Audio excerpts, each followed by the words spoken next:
Sebenarnya semua itu kan bisa mudah dan nggak mahal. Yang mahal itu kan cuma satu, gengsi. Iya. Benar, Aja, benar, ya benar, kan? benar. Jadi tahan sedikit lah gengsinya lah.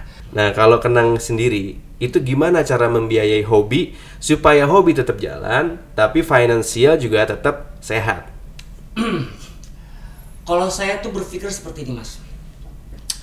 Ada orang yang nggak salah, nyaman dengan pendapatan segini, ya sudah lifestyle saya ikutin pendapatan saya segitu.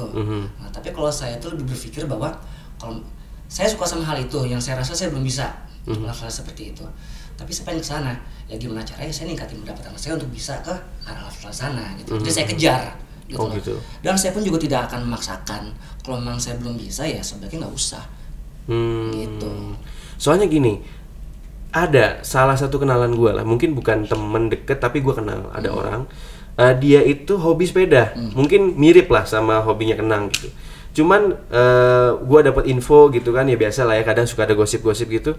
Temen gue itu sampai terlilit utang gara-gara main sepeda gitu loh, untuk modif. Karena gue juga baru tahu bahwa ternyata sepeda itu nggak cuman beli udah barang jadi abis itu dipakai, nanti apanya diganti, bannya diganti, rantainya diganti, segala macam gitu.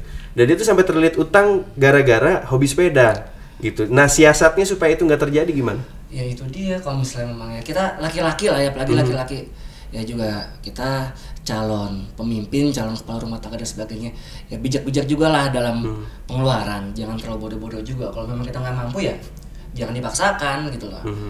Sebenarnya semua itu kan bisa mudah dan nggak mahal. Yang mahal itu kan cuma satu, gengsi. Iya. Benar, Aja, benar, ya benar, kan? benar. Jadi tahan sedikit lah gengsinya lah. Kalau memang pengen gengsi itu didapat ya lebih usaha kerja keras lagi, naikin income-nya. Ya, jadi sebenarnya pun misalkan kita ingin tetap ada di hobi itu, kita harus kerja lebih keras lagi. Iya dong. Cari sumber pendapatan income yang lain, Yes. mungkin bisa investasi juga, ya kan? Benar. Nah, atau ya kita sesuaikan hobi itu dengan kemampuan kita. Kemampuan kita, ya benar banget itu. Oke. Nah, kalau misalkan selain sepeda, punya hobi lain nggak? Hobi lain sekarang ya? Hobi lain. Tadi kan sepeda sama workout. Nah. Nah, yang lain ada nggak hobinya? Hobinya apa ya? Coba bantu lo sahabat gue, apa hobi gue ya? Saya ngabisin waktu di rumah tuh ngapain ya? Sepeda, main game nggak? olahraga. Nah, saya hindarin game karena memang saya tahu diri saya nggak mampu. Kalau misalnya memang kayak saya suka sama game, saya bakal keterusan. Oh gitu. Nah, jadi Kecanduan saya ya? nggak produktif. Nah, jadi saya nggak produktif. Jadi saya hindarin. Baca kayaknya lo. Oh, saya lagi suka baca. Baca apa? Baca Baca novel? buku-buku apa aja. Oke. Gitu. Itu hal yang saya benci sebenarnya, buku dan baca. Tapi ya saya melatih kedisiplinan diri dengan cara melakukan hal yang saya tidak sukai. Saya itu. Jadi justru mindsetnya unik nih, melakukan sesuatu yang tidak disukai. Sebenarnya tujuannya apa itu? Untuk melatih konsistensi. Gitu. Oke, keren. Hal-hal yang saya nggak suka aja saya bisa, apalagi yang lain. Gitu. Apalagi yang disuka. Karena sebenarnya juga mungkin mindset sekarang kan orang ngejar passion gitu. Tapi mungkin ketika passion itu dijalanin harus setiap hari, mungkin bosen juga kali ya. Nggak bisa konsisten juga gitu, belum tentu bisa konsisten gitu. Tapi kan itu tantangannya. Iya, ya betul. kan? Itu. Justru melatihnya adalah dengan cara mengerjakan sesuatu yang tidak disukai. Iya benar. Asalnya kalau Mas mau tahu tuh sebenarnya saya paling nggak suka olahraga. Cuman awalnya saya lawan untuk saya belajar konsisten. Oke. Gitu. Jadi keren juga nih pemikirannya. Jadi melakukan sesuatu yang tidak disukain malah sampai jadi hobi sekarang. Iya. Gitu. Keren. Nah mungkin tadi kita udah ngebahas tentang sepeda ya kan, hobi, terus juga dari sisi pekerjaan gitu kan. Nah sekarang kalau gue boleh tanya nih, kalau lu menggambarkan diri seorang Kenang Mirdad gitu, kira-kira kata-kata apa yang cocok? Saya Penilaian pribadi, subjektif. Saya orang yang suka belajar aja lah Mas. Orang yang suka belajar. Belajar kan apa aja. Keren. Jadi apapun dipelajarin ya. Apapun. Sepeda kan katanya sih nggak bisa. Saya bisa karena saya belajar. Oke. Itu contohnya lah. Acting saya juga nggak bisa. Saya bisa karena saya belajar. Intinya saya belajar apapun juga lah. Apapun dipelajarin ya. Selama positif ya. Gitu. Keren. Nah kalau boleh tahu nih, dari sisi tadi kan mempelajari sesuatu, semuanya dipelajarin, gitu kan. pernah nggak ada pengalaman yang sebenarnya oke nih ternyata ketika gue pelajarin ini itu tuh ternyata berguna banget, tapi nggak pernah disangka gitu sebelumnya? Itu olahraga. Olahraga. Salah satunya. Oke. Olahraga. Iya. Soalnya kalau gua itu ada pengalaman. Jadi waktu itu gua belajar tentang survival. Oke. Karena kan gini, di sekolah di Indonesia itu kan rata-rata cuma diajarin pelajaran sekolah, terus pelajaran agama apapun lah, pokoknya belajar yang pakai buku, ujian, habis itu dapat nilai, dapat rapot, lulus atau enggak. Nah, waktu itu tuh gua pernah ikut pelajaran survival. Jadi misalkan kayak kalau terjadi gempa, apa yang harus dilakukan? Kalau ada kebakaran, apa yang harus dilakukan? Dan itu ternyata sangat-sangat bermanfaat. Padahal awalnya gue cuma iseng.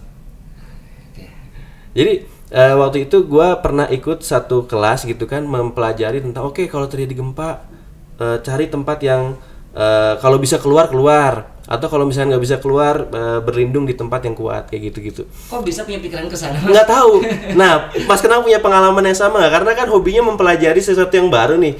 Kayak apa sih gue belajar ini kayak nggak ada gunanya, tapi suatu hari kepake gitu. Bukan mempelajari hal baru, mau belajar hal baru. Baru belajar baru, oke. Kalau memang ada kesempatan untuk belajar ke situ, kenapa tidak? Gitu aja. Oke, nice. Sekarang mungkin gini, tadi kan mau belajar, orang yang selalu mau untuk atau ingin mempunyai kesempatan belajar yang baru. Nah, kira-kira next ke depannya apa yang lagi pengen dipelajarin sama Kenang? Saya lagi pengen belajar lebih banyak lagi bagaimana cara mengelola pemasukan dan pengeluaran. Oke. Gitu.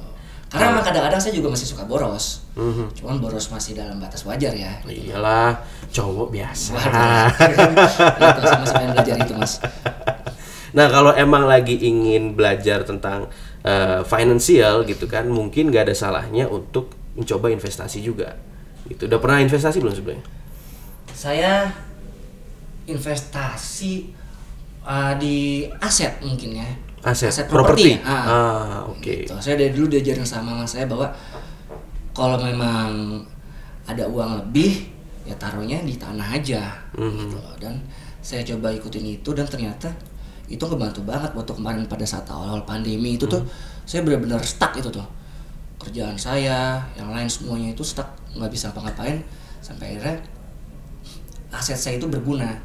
Saya coba bangun klaster, saya bangun rumah, saya jual dan sebagainya gitu. Oh, jadi sekarang so far investnya di properti. Ada ya. Nah, mungkin kalau gue boleh saran nih, ya kan, karena sekarang sebenarnya apalagi zaman teknologi udah maju ya kan, udah banyak banget opsi-opsi atau pilihan-pilihan untuk invest. Nah, gue bisa nyaranin untuk mulai investasi di saham. Penasaran tuh? Nah, kalau penasaran, nanti kita bakalan ada konten juga nih, kan kita podcast di YouTube-nya NH. Yep. Nah, setiap pagi itu kita ada namanya Morning Brief. Morning Brief itu kita ngebahas, itu live acaranya. Jadi kalau misalkan Kenang penasaran ini saham apa ya yang harus gua beli hari ini, atau kira-kira yang oke buat invest atau buat trading, itu bisa nonton itu. Di mana live ya? Di YouTube channelnya NH Sekuritas. Oh gitu? Iya. Ada. Makanya subscribe dulu dong. Oh, pasti. Siap. Nanti kita akan ada beberapa konten juga tentang edukasi, tentang investasi gitu. Jadi mungkin itu bisa jadi salah satu opsi Kenang Mirdad untuk membagi-bagi keuangan. Mau loh, beneran. Ini saya baru tahu loh, beneran serius. Kabarin saya nanti waktunya. Siap. Saya menonton. Oke. Gua rasa itu tadi obrolan-obrolan yang gua rasa banyak banget ini insight. Kalau misalkan gua boleh recap gitu ya, berarti yang paling berharga menurut gua dari obrolan ini adalah kita harus bisa konsisten. Itu. Konsistensi is the key. Konsistensi is the key, dan caranya kalau menurut Kenang Mirdad adalah dengan belajar menyukai sesuatu yang tidak disukai. Iya. Yap. Benar. Oke, keren.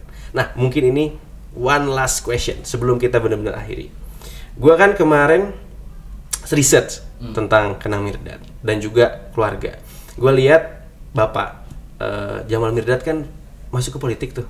Ya. Nah, lu tertarik nggak untuk masuk ke politik? Siapa tahu ya kan, ini jejak digital. Kedepannya ada keinginan, oke, gue mau jadi menteri atau presiden, berarti kan gue mewawancarai seorang calon menteri atau apalah amin, gitu kan. Amin. Sebenarnya tertarik lah. Tapi balik lagi Mas, kan saat ini kan saya lagi fokus di bisnis saya. Saya mau konsisten di situ, tapi tidak menutup kemungkinan apabila memang bisa bersinergi atau tidak ada kesempatan yang memang bisa bermanfaat menurut saya untuk saya di situ tanpa meninggalkan konsistensi saya di sini, ya why not? Gitu loh. Jadi peluang itu terbuka. Terbuka dong harus. Siap. Wah, kita lihat nih sepak terjang ke depannya gimana. Tapi kalau untuk plan belum ada ya? Plan saat ini belum. Belum. Oke, thank you banget Kenang Mirdad buat waktunya. Semoga kedepannya semuanya semakin lancar, semakin sukses, sehat-sehat terus. Amin, thank you so much Mas Dana, dan sukses selalu untuk Enak Korindo. Siap. Nah, sebelum kita akhirin, kita selfie dulu. Des, mantap. 1, 2, 3. Oke, thank you. Thank you Mas Dana buat ya. waktunya. Stay safe and healthy. Amin, sama-sama. Bye.